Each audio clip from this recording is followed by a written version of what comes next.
नमस्कार साथियों, स्वागत है आपका एस एडीओएनएस पर। और आज हम पढ़ने जा रहे हैं उसका 10th क्लास का चैप्टर नंबर 10, जिसका नाम है जलवायु क्लाइमेट। ठीक है, पिछले चैप्टर में हमने पढ़ा था फिजिकल ज्योग्राफी ऑफ इंडिया। ठीक है, उसके बारे में हमने पर्यावरण में आता है वो सारा। उसी में पर्यावरण के दूसरे घटक आएंगे हमारे जलवायु और मौसम। ठीक है, जलवायु इसी का घटक आएगा। तो शुरू करते हैं हमारा 10th चैप्टर एनएस का जलवायु। ठीक है, इसमें जब आपका चैप्टर शुरू होता है तो इसमें एक फैमिली है जो हमारी तमिलनाडु में रहती है। तो वो अपनी पैकिंग कर रहे हैं हिल स्टेशन जाने के लिए। ठीक, तो उसकी मम्मी कहती है कि भाई अपने बच्चों से कि भाई तुम जो है ना थोड़े गर्म कपड़े रख लेना, क्योंकि वहाँ का मौसम ठंडा है। ठीक, अब ये मौसम है। ठीक है, बल्कि भारत की जलवायु कैसी है? मौसमी जलवायु है ना। तो ये मौसम और जलवायु में क्या फर्क होता है वही हम जानेंगे इस चैप्टर में। ठीक, और उसके अवस्थाएं, भिन्नताएं और क्या क्या प्रभाव होता है, कैसे प्रभावित होती है। तो सबसे पहले बात करेंगे जलवायु की। जलवायु क्या है? ठीक, जलवायु एक विशाल क्षेत्र में लंबे समय अवधि में वायुमंडलीय अवस्थाओं तथा भिन्नताओं का कुल योग है।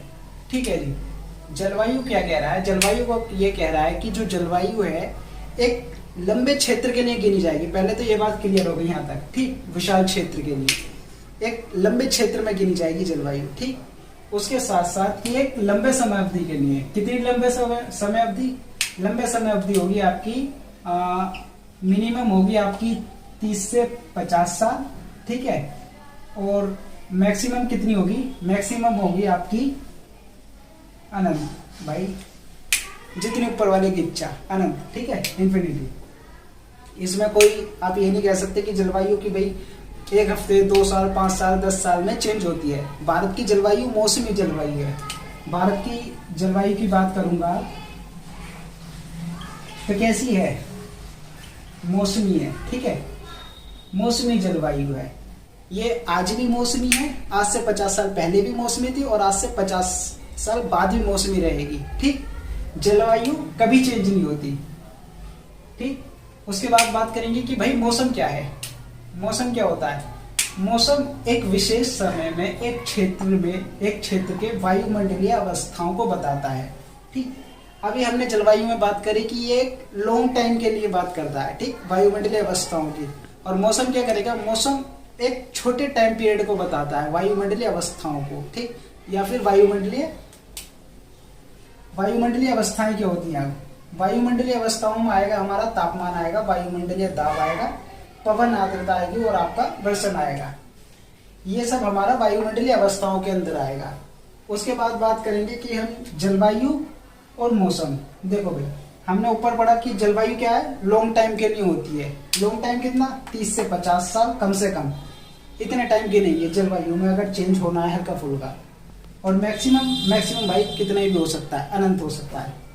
और मौसम की बात करेंगे तो मौसम एक स्थानीय मौसम फिनोमिना है। स्थानीय मतलब ये आप एक छोटे से क्षेत्र के लिए गिनोगे मौसम जो है।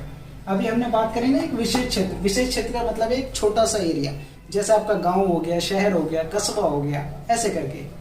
ठीक, उसके बाद ये छोटी समय अवधि के लिए होता है। छोटी समय अवधि जैसे आपका घंटा हो गया, आपका दिन हो गया, सुबह शाम का मौसम हो गया, है ना। उसके बाद ज्यादा से ज्यादा आप कितना गिन लोगे? ज्यादा से ज्यादा आप इसे गिन लोगे या तो डे का या फिर हद से हद वीक तक काउंट कर सकते हो बस। जैसे कहते हैं ना कि भाई आज मौसम ठंडा है, कल मौसम गर्म था, या फिर सुबह शाम में फर्क कर देते हैं। जैसे सुबह की बात करें तो सुबह मौसम ठंडा था, शाम के टाइम में गर्म हो गया, उमस हो गई। तो ये सब मौसम के बारे में। मौसम एक छोटे टाइम पीरियड के लिए इस्तेमाल होगा। आगे बढ़ते हैं कि भाई जलवायु को प्रभावित करने वाले कारक कौन से हैं। अभी हमने जाना कि भाई जलवायु और मौसम में अंतर क्या होता है, जलवायु और मौसम होते क्या है। अब हमारा अगला पॉइंट है कि भाई भारत की जलवायु को प्रभावित करने वाले कारक। ठीक है, जलवायु हम समझ गए कि भाई एक बड़े क्षेत्र की बात कर रहा है और लॉन्ग टाइम की बात कर रहा है। उसमें जो अवस्थाएं चेंज होगी वायुमंडल की उसे जलवायु कहेंगे। मौसम का ये सब उल्टा हो जाएगा और छोटे टाइम में आ जाएगा। ठीक है, अब बात करते हैं कि भाई भारत के बारे में। भारत की जलवायु कैसी है? मौसमी जलवायु है ना। मौसमी जलवायु है। मौसमी का मतलब कि भारत के अंदर गर्मी भी पड़ती है, ठंड भी पड़ती है ना। जो चारों हमारी ऋतु होती है वो सारी है। गर्मी भी है, सर्दी भी है, आपकी पतझड़ भी है और बरसात भी है। ठीक, तो सबसे पहले हमारा जो प्रभावित करने वाला कारक आएगा वो आएगा स्थान। स्थान मतलब प्लेस, कि भाई कोई जगह कहाँ पे स्थित है, उस हिसाब से भी जलवायु चेंज होती है ना। तो जैसे अगर हम भारत की बात करें स्पेशली, तो भारत कहाँ पड़ेगा हमारा? भारत कर्क रेखा पे पड़ता है, पता है कर्क रेखा भारत के बिल्कुल बीच से गुजरती है ना। तो कर्क रेखा पे यहाँ पड़ेगा, ये भारत समझ लो आप रफली, ठीक है। इस तरह से भारत हो गया, ठीक। तो इतना तो दिखाई दे रहा है, ये भाई हमारा ग्लोब है ना। ये हमारी इक्वेटर हो गई। इक्वेटर मतलब जो भूमध्य रेखा है, जो पृथ्वी को दो पार्टों में डिवाइड कर रही है। तो ये वाला हो गया हमारा साउथ का हिस्सा, है ना, और ये वाला हो गया हमारा नॉर्थ का हिस्सा, ठीक। इसे साउथ पोल बोलेंगे, इसे नॉर्थ पोल बोलेंगे, ठीक। उत्तरी गोलार्ध या साउथ गोलार्ध। अब देखो ये उत्तरी गोलार्ध में स्थित है, इतना तो समझ आ गया। अब डायरेक्शन चार होती है ना हमारे पास, ईस्ट भी तो होती है भैया, ईस्ट कहाँ जाएगी, और पश्चिम, है ना, पश्चिम भी तो होगी। तो भारत उत्तरी गोलार्ध में पूर्व की ओर स्थित है, तो भारत उत्तरी पूर्वी गोलार्ध में स्थित है। कहाँ पे स्थित है? उत्तरी पूर्वी गोलार्ध में, ठीक है जी। इतना समझ आ गया भारत कहाँ स्थित है? उत्तरी पूर्वी गोलार्ध में, ठीक है। अब यहाँ की जो जलवायु होगी वो यहाँ की जलवायु मौसमी होगी, ये एरिया जो होगा।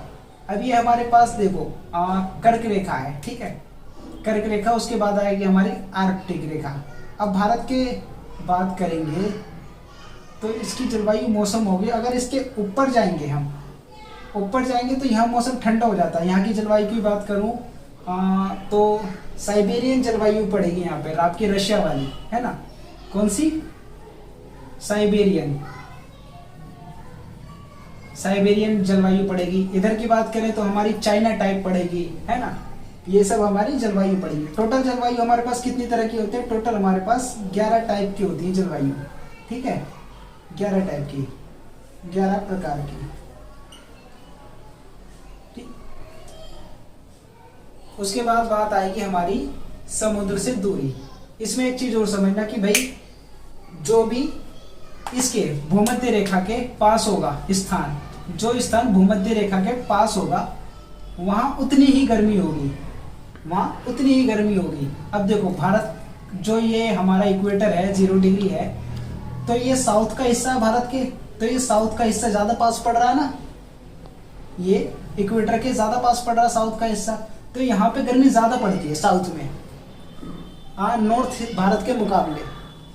ऐसा क्यों होता है? क्योंकि भाई जो भारत होता है वो हमारा जो सन होता है हमारा, वो हमारा इसमें मकर रेखा, भूमध्य रेखा और कर्क रेखा, इन तीनों पे ट्रेवल करता है 4-4 महीने के हिसाब से, सही। ये हम आगे पढ़ेंगे कि कब और कैसे कैसे आता है। अभी सिर्फ इतना ही समझ लो कि जो स्थान भूमध्य रेखा के जितने पास होगा उतनी ज्यादा वहां पे गर्मी पड़ेगी, ठीक। इतना समझ गए। उसके बाद बात करते हैं हम अपने सेकंड प्रभाव की, समुद्र से दूरी। समुद्र से दूरी के लिए इसे मिटा दूं मैं एक बार। अब हमारे पास दूसरा जो हमारा प्रभावित करने वाला कारक आएगा वो आएगा समुद्र से दूरी। समुद्र से दूरी का मतलब है, अगर मैं भारत की बात करूं, ठीक है, एक मिनट,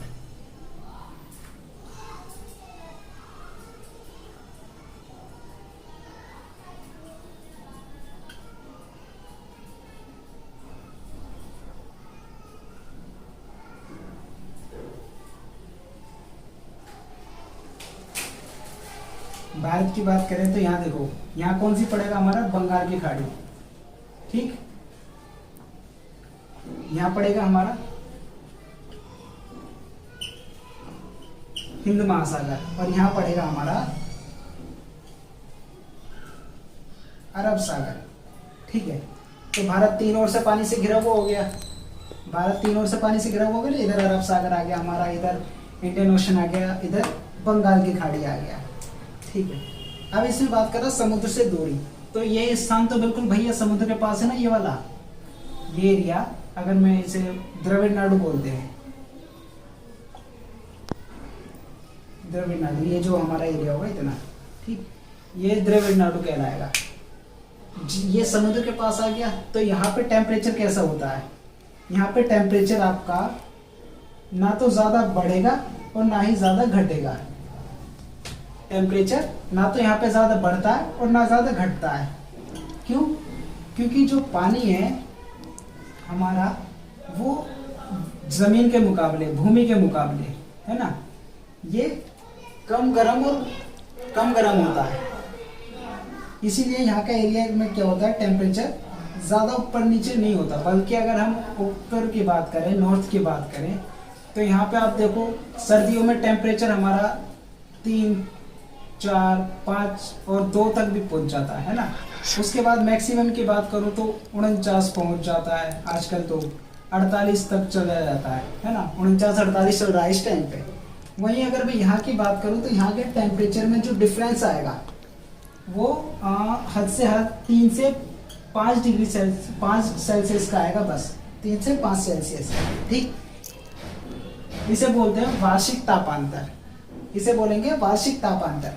तो जो भैया समुद्र से पास होगा वहां पे टेम्परेचर ज्यादा ऊपर नीचे नहीं जाएगा, और जो समुद्र से दूर होगा वहां पे टेम्परेचर जल्दी बढ़ जाएगा, बहुत आसानी से बढ़ जाता है।